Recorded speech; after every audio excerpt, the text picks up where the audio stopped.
Hi, my name is Janelle Riley. I'm an editor at Variety, and I'm so thrilled to welcome you to this Q&A with Eat That Question. At this time, please join me in welcoming tonight's very special guest. He is on his own an acclaimed musician, host, actor, producer, writer. Please welcome Ahmet Zappa.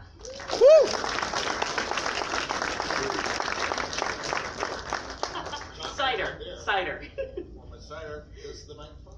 I turned you French there. I said Zappa. That's pretty cool. Yeah. I like the way you say that. I don't know why it came out that way. So congratulations on a fantastic movie. I have to imagine over the years, you guys must have been approached many times about making a movie about Frank, either narrative or documentary.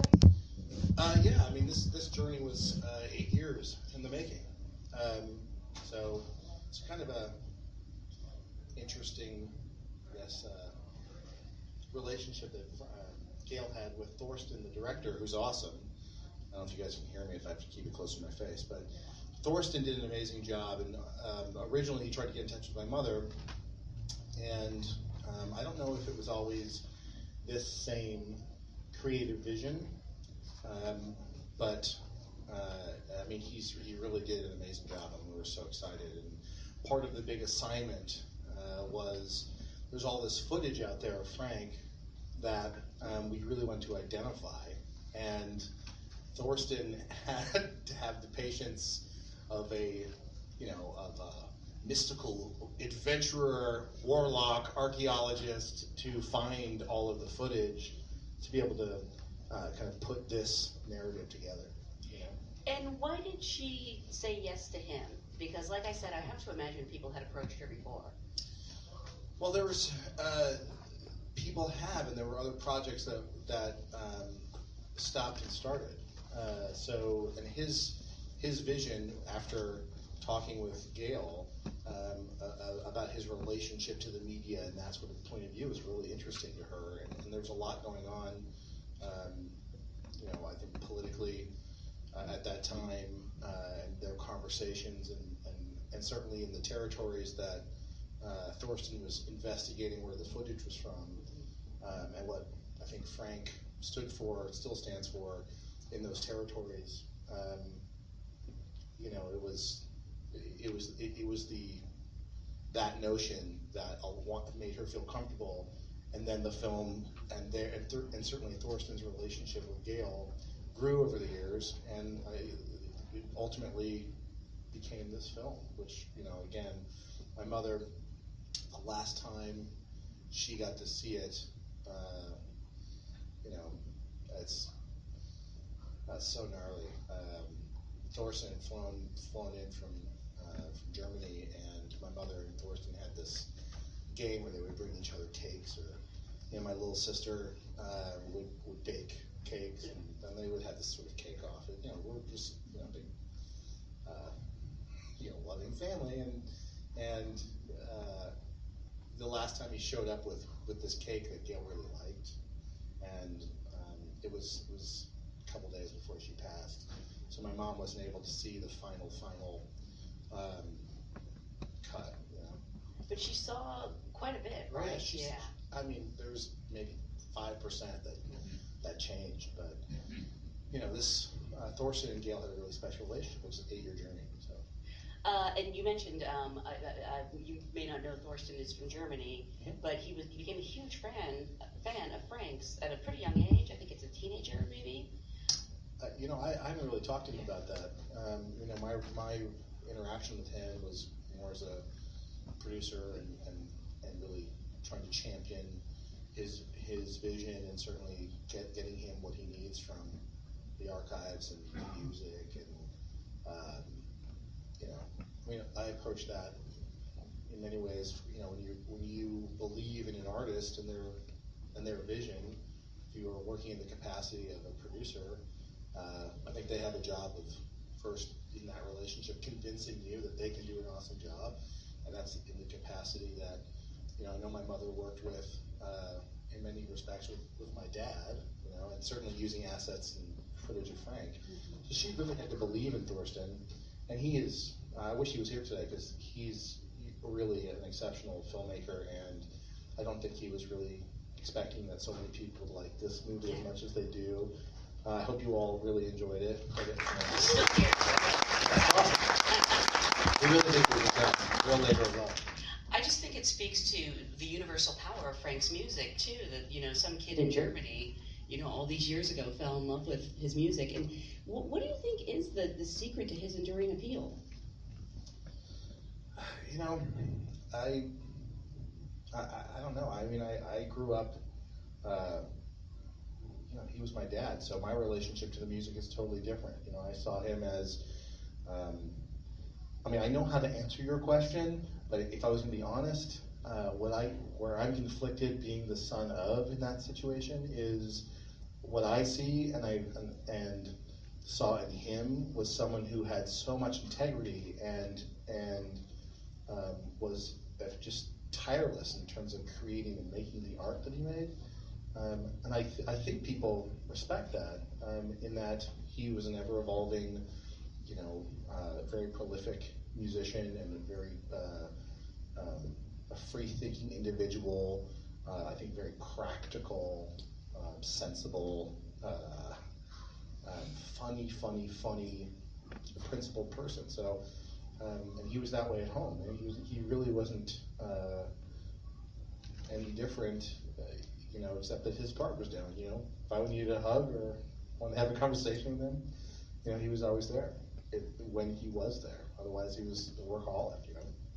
One thing about the movie that really strikes me for some reason is he keeps referring to himself as ugly. He's actually very traditionally handsome. He's a good-looking guy. Was that sort of a self-effacing thing, or did he really believe that? No, I think he did. I mean, he would. We were always under the impression. I've always felt that way. Not that I don't think he's ugly. I always felt like we were all kind of. I guess because he would say it, unusual looking, people. But I don't know. I sort of grew up priding myself on thinking like, I guess people think we're fucking strange or like freaks or something. But I was like, I got it, Yeah. Honestly, I was raised by the Brady Bunch on television. My parents were like, school is ruining your creativity. And they were really interested in what we were interested in. So, as an example, I have really bad learning disabilities, and so it was challenging to teach me things or to keep me interested. And my parents were like, "Well, what are you into?" So I was really into, as an example, Egypt, right? Egyptian mythology. So they're like, cool, we got some people from a museum to come over and teach me all about it and take me to see it. And, so that's what they understood. So my dad had all these really, Mensa, super dynamic, awesome friends that would always come by. Our house is kind of like a compound to where the doorbell would ring, down to like some of the craziest shit too that would happen. And I don't know if you care about this, but because I have an audience, I will tell you what I think is really, to summarize random crazy shit. There is a movie that I love called Blind Fury with Rutger Hauer. Yes. Right? Anyone seen it? Oh, yeah. Okay, cool. 3 people. Awesome.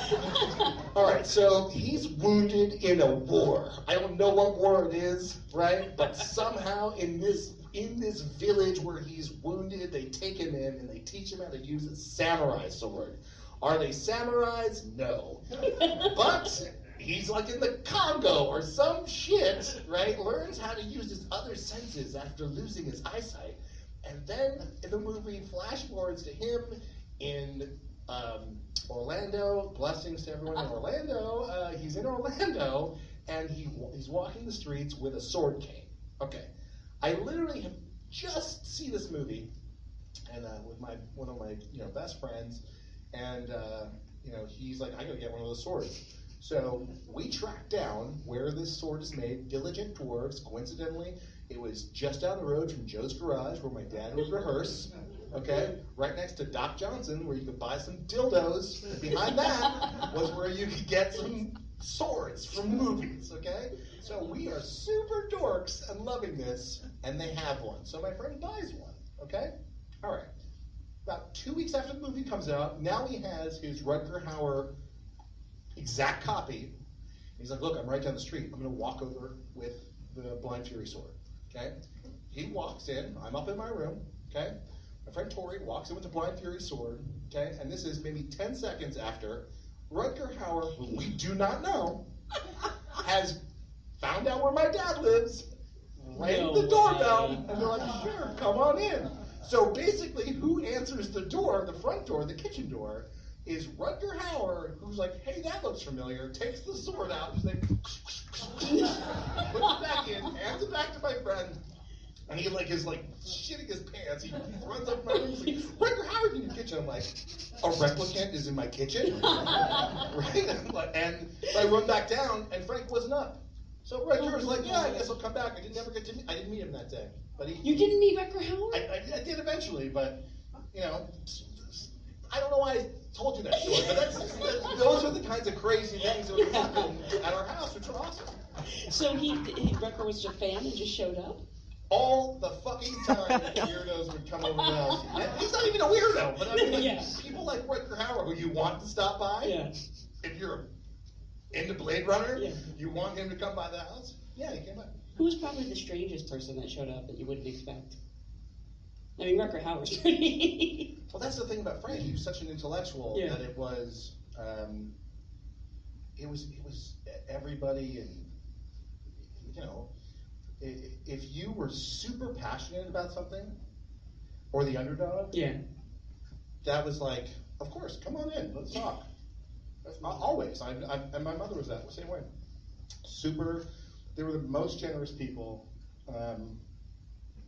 You know, I don't think people know that much about that side of them too. I mean, if you were an artist and stuck your neck out and lost your ass, you know, my dad or my mother were the first people to, you know, be like, hey, you know, let me help you out. They were always, you know, stood behind other creatives. It is a fucking bummer to not have your parents, let me tell you. It sucks balls. Yeah. And they were together a long time. I mean, and by Hollywood standards, you know, even longer. Yeah. You know? I mean, it's all, it's crazy. And had you seen everything in this movie before Thorsten showed it to you? Were there clips that surprised even you? No, I don't know that there was a lot that really surprised me, to be totally honest. I mean, I'm pretty familiar with a lot of that footage. Do you have a personal favorite moment in that movie?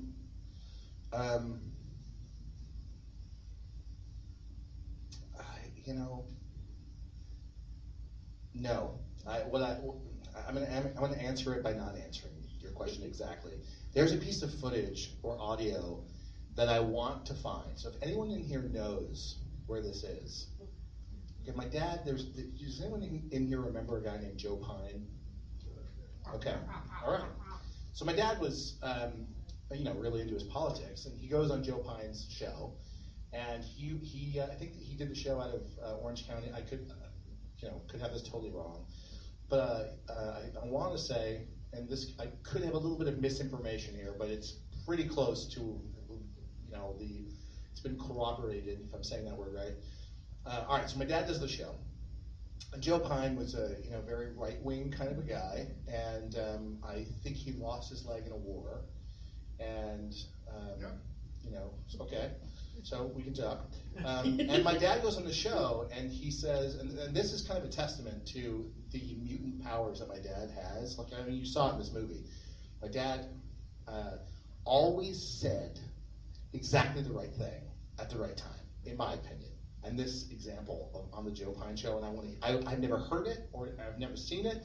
Anyone finds a copy of it, you'll be my new best friend. All right, so Joe Pine says something to my dad. He's like being real snarky, you know, hey, because you have long hair, does that make you a girl, or does that make you a hippie, right? And my dad says, without even missing a beat, because you have a wooden leg, does that make you a table?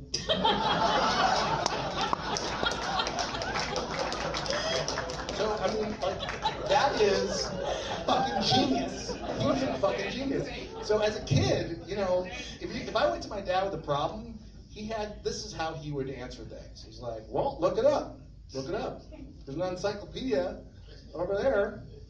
you know, and I'm like, oh, I don't want to look it up. It's like, well, that's a bad idea, you know. And he had this just really kind of straightforward way of talking, and he memorized the encyclopedia. My dad was seriously a mutant. So a lot of the kinds of gifts he would give, as an example, at least to me, was how everything was made, right? I remember, because I started making bombs, you know, and my mother was like, look, you're gonna have to fucking talk to your father about this, right? And I was like, that's always a bad sign. So, like, okay, my mother she had this thing, hold out your hand, she would slap your hand, right? And she's like, that will teach you a lesson, right? And it fucking hurt. My dad never laid a hand on us, but what he would do is he'd look at you, and that was like being run over by a tractor. With the way that he fucking looked at you, you just felt like, oh fuck, he's working, and like we shouldn't be here. It's like that, you know, like you're already embarrassed even walking in the room because you're gonna have to say what your problem is, and as you're saying it, you're gonna realize what a dumbass you are. You know, it's like that. You know, and you know. I'm just going on, but I miss both of them. I really miss him. But. Do we have time for a couple questions from the audience? Yeah. All right. Yeah. Let's start right here. Oh yeah, we have an audience mic and everything. Yeah, I knew your daddy. Thank you for coming. We'll get to you next. Thank you for coming. Very much. Hang on one second. My question is there any footage that you have of entire concerts like the Grateful Dead have or the Hendrix family has that you might want to release of entire concerts? Yeah. So did you see the Roxy movie yet?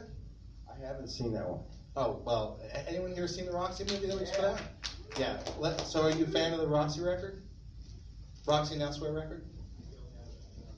It is a killer record, and so in I want to say 73 or 74. You agree? It's killer, right? So it's amazing. So there were 3 nights that they shot these shows at the Roxy, and they lost sync. So without the technology that we have today, we were then able to kind of marry the audio back to the footage, and it's, you know, I'm really proud of that. That was the first job I did. It was the first movie I made with my mother when I kind of jumped in head first to help her when she got sick, and, you know, took over the family operations. But I'm super into that and super into this. You know, we've been working real hard on these kinds of projects. And to answer your question, there are. No, we have some great stuff I'm working on. Yeah, for sure. There's a lot more of that. Sorry, did you have something to say? We just have a couple minutes. 52 was how old he was when he passed away. Is Jerry Garcia cut into any of those? No, but you know, I ran into Jason. I'm going to mess his name up. Yeah, we have the same problems. Jerry and Frank were friends, and I'm trying to track down things they did. But to date, I have not seen any of that stuff together. Me too. I think that's all the time. Well, thank you guys so much for coming out tonight. Congratulations again on a fantastic movie.